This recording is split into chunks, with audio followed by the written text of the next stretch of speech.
Snow Patrol? Snow Patrol. Snow Patrol. Games. Like Snow Patrol. They're playing, I believe, this evening. This is interestingly kind of appropriate. They are playing today in Wales. There's a big gig going on. I should imagine it's sold out well in advance. Oh, yeah. 60,000 people there. To aid those people who have had their lives completely wrecked and suffered the upheaval caused by the tsunami out in the east, of course, which is, I think everyone has been touched by that. Everyone's felt a degree of sympathy and empathy for their plight and has wanted to join in. And so there's a magnificent concert going on with some fabulous bands. Clapton, I think's doing it. Manic Street Preachers. And there's a charity single coming out to help as well. I believe Tears in Heaven is being recorded. Yeah, Elton John's recorded that. With, funny enough, Velvet Revolver on. But today, our first guest this morning is Omid Djalili, who, in, let's face it, a very, very minor way compared to that, is also going to be helping out. But really, compared to that, barely worth mentioning, frankly. You know?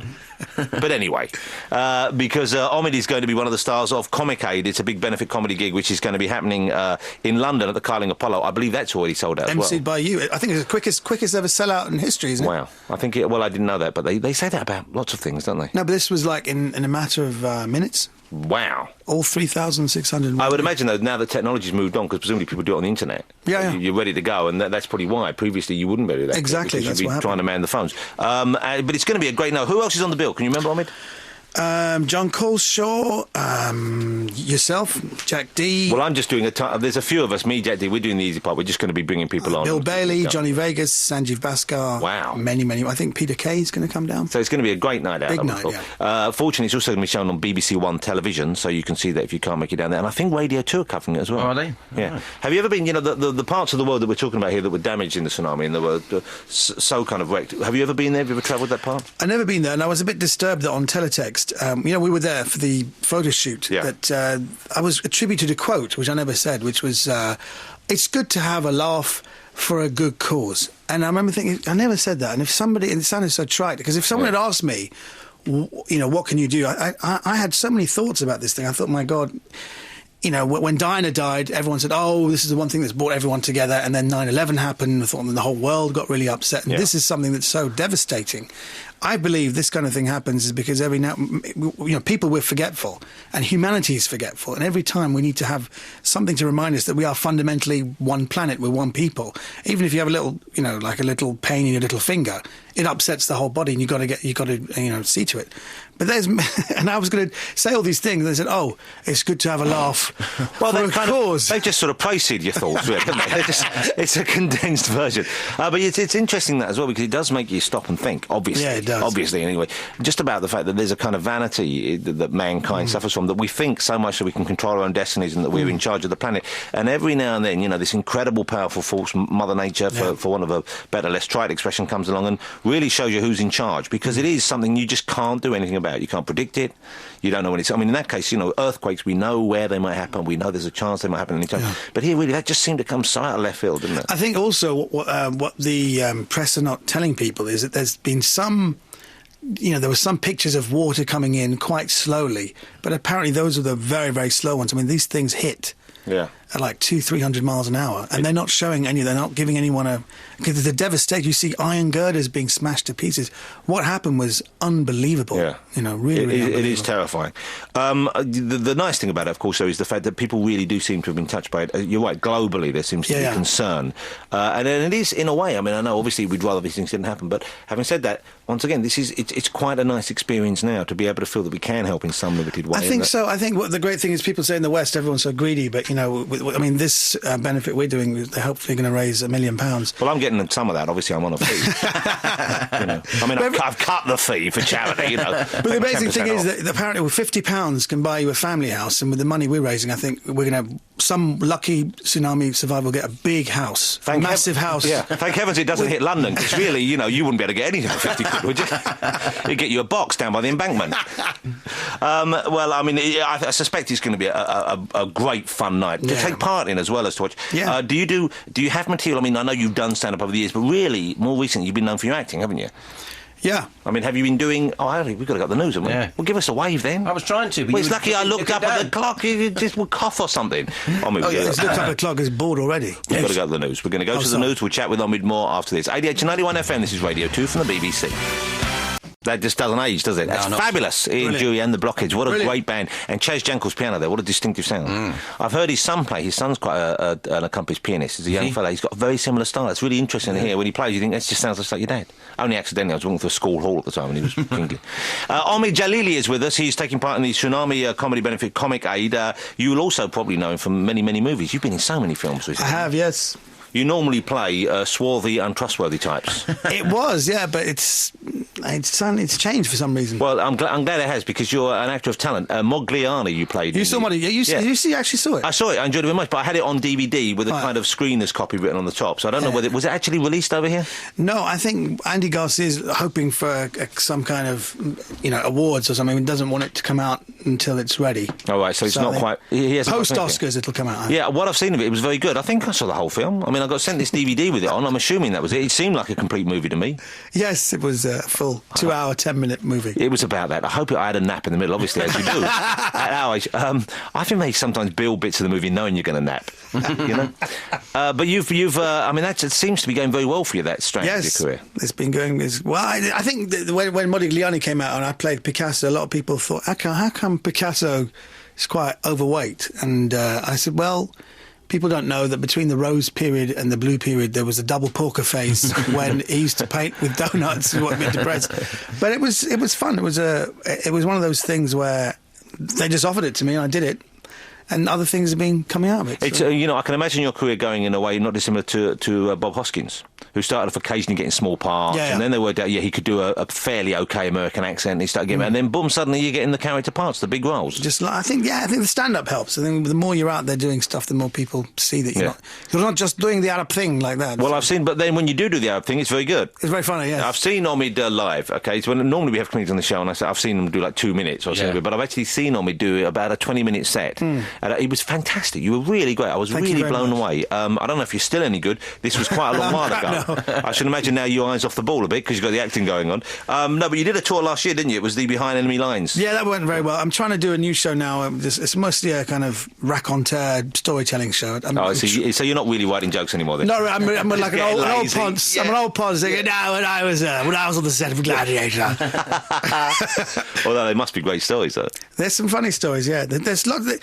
I mean, there's a few stories that go on. I'm trying to defend still the Middle East. There's some funny. I'll tell you a quick story that happened. I met this bloke who was a Muslim burglar. I said, well, how do you work that out? He goes, I'm Muslim, yeah, but I do a bit of burgling. I said, well, how does that work out? He goes, well, I burgle people. I don't burgle strangers because you could take something of sentimental value. I burgle me mates. I said, what do you mean? Because I know these Australian geese have been around his house, yeah. I know that some things like his girlfriend give him, but he don't need the rugs and the vases. So I'll put a balaclava on, nicked his vases, nicked his rugs, but it's okay because he's a mate. I said, is he a mate now? He goes, we've sort of drifted apart in the last few years. But I suppose, in a way, you have been called upon to be the kind of like Muslim apologist for a couple of years now. You've been the person we've turned to for some sort of perspective that we don't get elsewhere. Well, I think it's probably because I'm not a Muslim. I'm actually a Baha'i, which is a very different thing, which is a much more world-embracing faith that believes that all religions come from the same God. So I suppose I do defend the Middle East. I like to defend Islam from that point of view because people, all they do see is terrorists and they see bombing and they think that's it. And they think that's the whole story. And of course, it's a very small part of the Islamic faith that we're being exposed to there. A very tiny section of people who believe that as well. Exactly. But it must be tough. Have you noticed? I mean, has it got easier recently? Because I imagine when you, for example, going on holiday immediately after 9/11, hitting the airport must have been kind of tough for you. Wasn't it? It was very hard. Very, very hard. I think there was. I think I made a comment once that got them upset. They wanted to strip search me and. They put some gloves on. I said, you won't find Bin Laden in there. And I think it just kind of backfired, and they held me. They literally would hold me for about an hour. Once they held me for 2 hours. When you say hold me, not like in an embrace. No. not to make you feel better. I wish it was. No, but it is very difficult. But then, because small things can happen. Like stewardess spilled some water on my passport once. And because of the way the passport paper is, it's like blue ink that goes across half of my passport. So people recognise me. They say, "Oh, you've been on TV," and they look at things and they say, what's this on your passport? I say, "Oh, a bit of ink." And they goes, "Well, we've got to see into this." Then they go away and they find another excuse to hold you. Yeah. So, but having said that, that's your own bloody fault, because if you've got ink running all over your passport, of course it looks fake. Yeah, you know that before. You're just lazy. Basically. You know that before you go, you should get that sorted. I dread it. I mean, because when you're going through, because you realise you have no real kind of, you can't argue back if you're trying to get into someone else's country. You're completely in the pan. When you're going through that passport control, I always panic. I think I've got nothing to panic about. I'm always telling the truth, and then you think, well, they send me away. Yeah. It's a terrible moment, isn't it? And it must seem very unfair, I'm sure. It does, but the only place they leave me alone now, because when I did a sitcom with Whoopi Goldberg in America, is when I go to America, they just let me straight. They know you now. They know all the passport people just come in and show I've got a work visa there, and they just you're from the Whoopi show, just come in straight away. They're all fans. Incredible, isn't it? Cat Stevens, it didn't help much though, of course. No. And you'd have thought, of all the people who's not going to be a threat, really, it's Cat. Yes. He had a single coming out as well. I mean, he's not going to blow anything up before that comes out, and either charts or not, as the case may be. God bless him, Allah bless him, whomever. So things are going good for you, though. You must be pretty happy about the way the career's going. Yes, it's going. But you know what it's like. You've got to balance your family life. You've got to balance, career and quality of life. So it is hard. It's not easy. Yeah. How many children do you have? 3. 3 kids. How old are they now? 11, 9 and 5. Oh, that's a nice a fairly compact spread, not too big a... They're interesting, but children, there's such a dichotomy with children, because they always say things that surprise you, and then they can't do simple things like arithmetic. I say, well, what's 2 plus 3? And my middle son goes 7. And then then he says things like, Daddy, atheists are usually clever people, aren't they? I said, what do you mean? He goes, people who don't believe in God are usually highly intelligent. I said, well, why do you think that is? And he goes, because their brains get in the way of their souls. I said, wow, you can see a difference between a brain and a soul? He goes, yeah. Wow. I said, what's 6 plus 2 at 19? So it's a different sort of intelligence. Basically, yeah. Either that or your children have no basic numeracy, which could well be the case. But no, it is fabulous when you hear them talk, and when they get excited and passionate about stuff. Of course, it does. This is very much a cliche I'm spouting now, but it does keep you young, and it keeps you in touch with that kind of the splendour of creation and life. It does, and I think it puts the career in perspective, because a lot of people are very, very career-minded, and they always ask you about your career, and they're just worried about their own careers. But if you think about things that are more important, everything else seems to slot in place. And the other great thing about having kids is even when you get old and your memories go, and you remember you did at least have sex a few times. A few times, yeah. It's evidence, it's proof. You think, I must have done it 3 times. I can't remember any of them now. How many have you got? You got 3? I have 3. Are you going to have any more, do you think? I'm going to be joking. Yeah, it's too much, isn't it? It's far too much. My children are keen that we have some more. They keep saying it. I'm saying, no, we'll get some puppies. That's similar. More ferret. But the thought of actually going back to... a friend of mine's recently had a baby, and he's had a lovely little boy, but every time I phone him up, the child is howling in the background, and I'd forgotten what that's like. Yeah, it's terrible. And there's lack of sleep and everything. All right, let's have some more music, and we'll chat with Omid some more after this. What are we going to play? It's a new single for a band called Marshmallow. Oh, here we go. I like that, although I can't say it took me anywhere new. It's Casting Catch by Marshmallow. We played a track on them before. It was Alan, who used to be in the Mutton Birds, and it's his new band. You say you used to be in the Mutton Birds as if we've heard of the Mutton Birds. Well, you ever heard of the Mutton Birds, Omid? Never. No, I'd never heard of the Mutton Birds. Well, you should have heard of the Mutton Birds. Who's heard of the Mutton Birds? Email us if you've heard of the Mutton Birds. Come on, 20 people email us, all of them from the Mutton Birds. Who's heard of the Mutton Birds? No one's heard of the Mutton Birds. No, we haven't got our finger on the pulse. Omid, so when you're doing the benefit, when we're going to do the Comic A benefit, do you have new material for that? Are you doing specific material for the evening, or are you just going to dig up some of your old stuff? I'll do a bit of both, actually. Because I'm doing a run of my new stuff at the Soho Theatre on the 18th to the 24th, quick plug, of March. Well, I'm happy to hear that. That'll be after that. I'm trying to run. So this is the lazy anecdotal stuff. That's the lazy theatrical pond stuff. That's going to be. So I'll probably do. We've only 5 to 7 minutes. We've got to be. Is that what you've got in the night? We've all got more, can't you? You could stay on if you get the big laughs. Yeah. I'll do a bit. I'll bang him out. Peter Kay can wait and send him home. But that will be. I'm really looking forward to it. I'm looking forward to the evening itself, because it's going to be a lovely evening. And one of those things, when you're involved in a benefit of any sort, it's like when we do Comic Relief. It's a very nice evening because everyone pulls together, and then you just have fun. It's a great night for those involved. I'm doing stand-up on Comic Relief as well. I'm the first person ever to be asked to do stand-up. I'm doing 10-minute slot for Comic Relief. That's not true. Other people have done stand-up. Who's done stand-up? Eddie Izzard did stand-up. You're talking to the man who's been on every Comic Relief. I know about Comic. That's how they sold it to me. Yeah, of course they sold it to you that way. I'm not doing it now. Eddie Izzard did stand-up, I think it was in about 89 or something. It was a big deal because no one had seen him doing stand-up on TV before. And I remember standing there watching thinking, wow, it's Eddie Izzard doing stand-up. And he was wearing a very badly matched skirt and top.